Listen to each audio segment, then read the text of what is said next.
Hello friends, आज हम चलेंगे महेश्वर दर्शन के लिए, जिसमें हम करेंगे लॉट्स ऑफ मस्ती, डांस, रोमांच और एडवेंचर। जिसमें हम सहस्त्रधारा भी जाएंगे, जाम गेट भी जाएंगे और महेश्वर फोर्ट पे भी जाएंगे। नर्मदा दर्शन भी करेंगे और महेश्वर और महारानी अहिल्याबाई का भी दर्शन करेंगे। तो जुड़े रहिए हमारे साथ।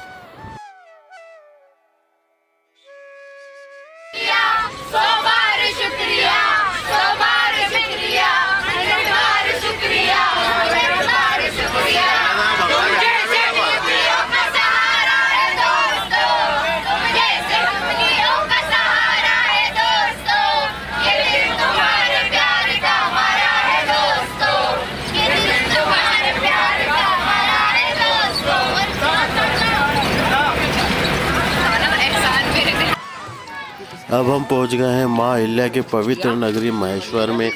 यहाँ हम थोड़ा खाना पीना खाएंगे, जिसमें हम दाल बाफले खाएंगे और उसके बाद एंजॉय करेंगे। ये हम पहुंच गए हैं महेश्वर फोर्ट के बाहर नर्मदा के किनारे पे, जहाँ पे हमने ग्रुप फोटोग्राफ्स लिए, थोड़ा सा डांस मस्ती करी। हर किसी ने अपने टैलेंट का परिचय दिया।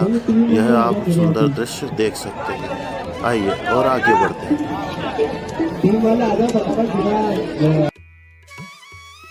उसके बाद हमने नौका विहार का आनंद लिया, जिसमें हमने ट्रेडिशनल बोट पर घूमा, जिसमें हमने बहुत ही शानदार सनसेट का नज़ारा देखा। और यहाँ से पूरे फोर्ट का दृश्य बहुत ही शानदार और विहंगम दिखता है।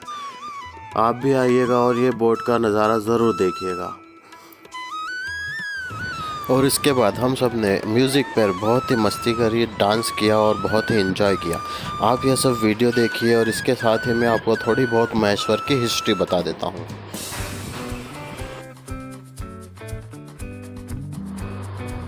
महेश्वर राजा सहस्त्रार्जुन, जिसने रावण को पराजित किया था, उनकी राजधानी रहा है।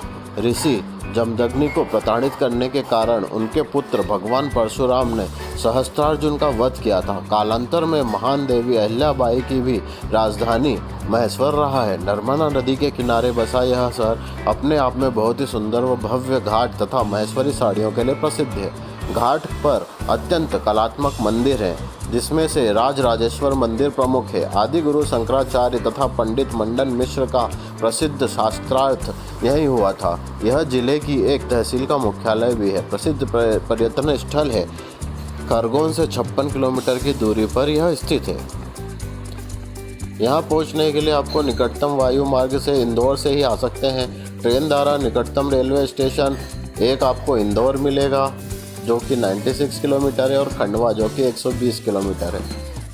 सड़क मार्ग द्वारा आप इंदौर से 96 किलोमीटर, खंडवा से 120 किलोमीटर, मांडव से 40 किलोमीटर, ओंकारेश्वर से 66 किलोमीटर और खरगोन से 56 किलोमीटर की दूरी पर महेश्वर को पाएंगे। यह जो आपने महेश्वर का किला देखा वह 250 साल पुराना है, जो कि नर्मदा नदी के तट पर बना हुआ है। यहाँ पे घाट पर सैकड़ों छोटे और बड़े मंदिर स्थित हैं। महेश्वर में बहुत सी बॉलीवुड फिल्मों की भी शूटिंग हुई है, जैसे कि पैडमैन, दबंग 3, मणिकर्णिका, बाजीराव मस्तानी जैसी बड़ी फिल्मों की शूटिंग भी यहाँ पे हुई है। महेश्वर किले के अंदर रानी अहिल्याबाई की राजगद्दी पर बैठी एक प्रतिमा भी रखी गई है। किले के अंदर हेरिटेज होटल भी है, जो किसी रॉयल होटल से कम नहीं है। किले में बने होटल में 13 कमरे हैं, जिसमें 2 रॉयल सूट हैं, जिनमें प्राइवेट बालकनी है। आइए अब थोड़ा सहस्त्रबाहु के बारे में जान लेते हैं। आज का जो महेश्वर है, कभी महेशमती के नाम से जाना जाता था। यहाँ पर राजा सहस्त्रार्जुन का शासन था। वे क्षत्रियों के है वंश के राजा कार्तवीर्य और रानी कौशिक के पुत्र थे। उनका वास्तविक नाम अर्जुन था। उन्होंने दत्तात्रेय भगवान को प्रसन्न करने के लिए घोर तपस्या की। उनकी इस तपस्या से भगवान दत्तात्रेय प्रसन्न हुए और वरदान मांगने की बात कही। अब सहस्त्रबाहु ने दत्तात्रेय से 1000 हाथ होने का वर मांगा। इसके बाद से उनका नाम अर्जुन से सहस्त्रार्जुन पड़ गया। एक बार की बात है, महाराजा सहस्त्रबाहु ने अपने 1000 हाथों से नर्मदा का बहाव रोक दिया था, इसलिए वह जगह सहस्त्रधारा कहलाई। और अभी आप जो जगह पे हम डांस कर रहे हैं, उसके पीछे जो जल देख रहे हैं, वह सहस्त्रधारा ही है। इस जगह को सहस्त्रधारा के नाम से जाना जाता है। जाइए जानते हैं उसकी कहानी। महाराज सहस्त्रबाहु उन पराक्रमी राजाओं में से थे जिन्होंने रावण को भी अपनी मुट्ठी में कैद कर लिया था। वाल्मीकि रामायण के मुताबिक राक्षसों का राजा रावण लगभग सभी राजाओं पर जीत हासिल कर चुका था।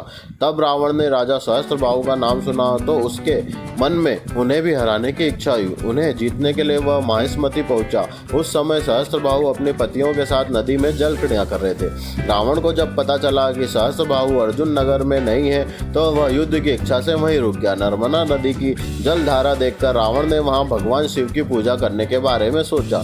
जिस जगह पर रावण भगवान शिव की पूजा कर रहा था वहां से थोड़ी दूरी पर सहस्त्रबाहु जल क्रीड़ा में मग्न थे। सहस्त्रबाहु ने अपने 1000 हाथों से नर्मदा का बहाव रोक दिया, जिससे पानी तटों के ऊपर चढ़ने लगा। जिस जगह रावण भगवान शिव की पूजा कर रहा था वह भी नर्मदा नदी के जल में डूब गया। अचानक नर्मदा में आई इस बाढ़ का कारण जानने के लिए रावण ने अपने सैनिकों को भेजा। सहस्त्रबाहु ने अचानक नर्मदा का जल छोड़ दिया, जिससे रावण की पूरी सेना बह गई। इस हार के बाद रावण सहस्त्रबाहु से युद्ध करने पहुंचा और उन्हें ललकारा। नर्मदा के तट पर ही रावण और सहस्त्रबाहु अर्जुन में भयंकर युद्ध हुआ। आखिर में सहस्त्रबाहु अर्जुन ने रावण को कैद कर लिया। वीडियो कैसा लगा कमेंट करें और हमारे चैनल को लाइक शेयर और सब्सक्राइब जरूर करें। मिलते हैं अगले वीडियो।